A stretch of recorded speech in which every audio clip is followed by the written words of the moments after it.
We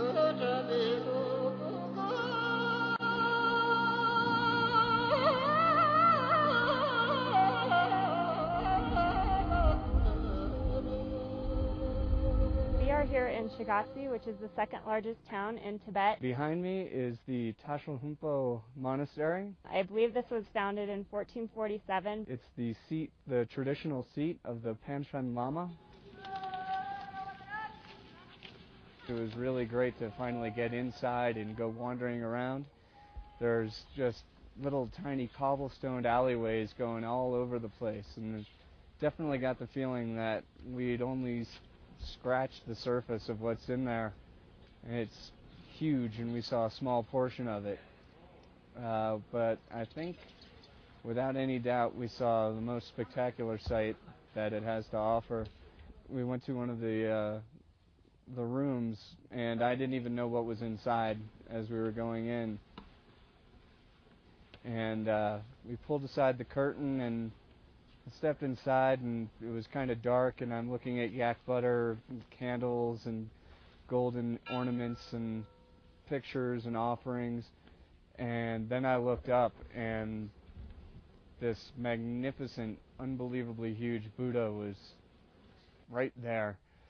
And it was just overwhelming. It was just awing. And he had the greatest look on his face. It was so serene. And just looking at him, it really does make you feel serene as well. And I could have just stood there and stared at his eyes, very quiet, peaceful eyes. And that was definitely the most beautiful man-made structure I've ever seen. It was just amazing.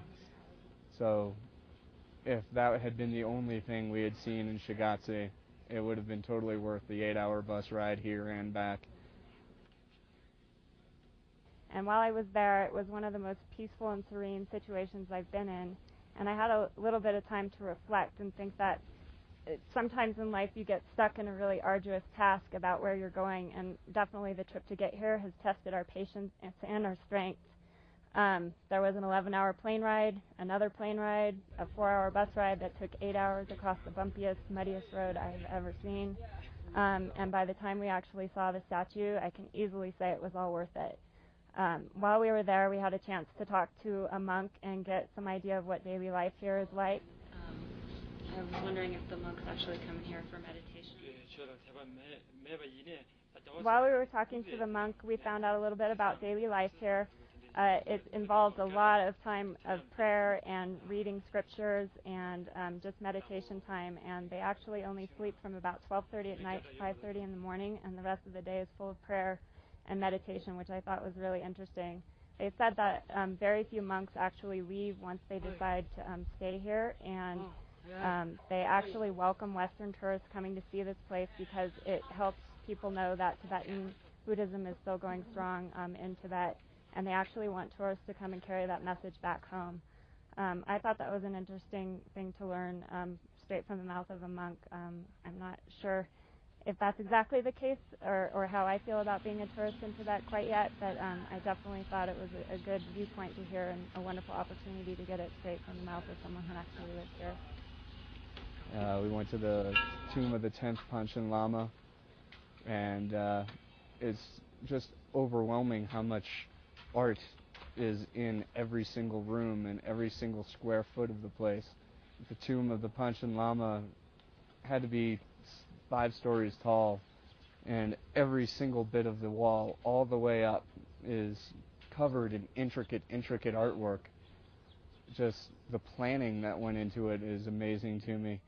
And then taking a close look at the artwork, it kind of gave me a headache just thinking about the amount of time and effort and skill that had to go into that, the patience, the unbelievable patience that the artist must have had to draw all that. Even on the outside of the buildings, it's just a beautiful, beautiful place. It's aesthetically just so nice. The color scheme and the way it's done, beautiful without being overdone.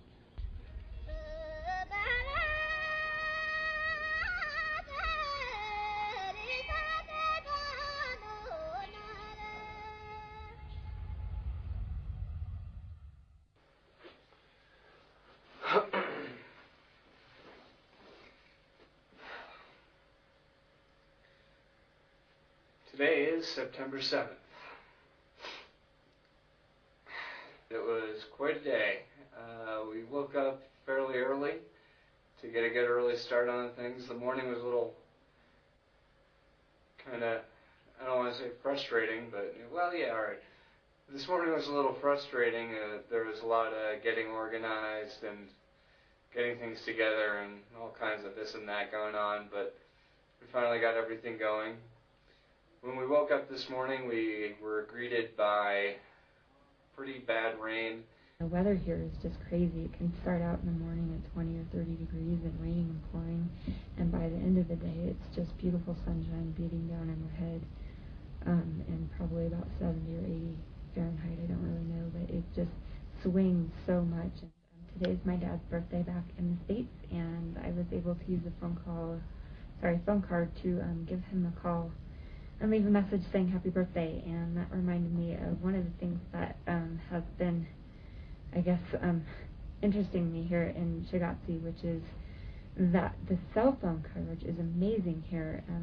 I never would have thought that in the middle of Tibet, cell phones can be ringing at any time in minivans, and I just find it really impressive that the coverage is that strong, and also I can use phone cards or the internet to get in touch with relatives back home.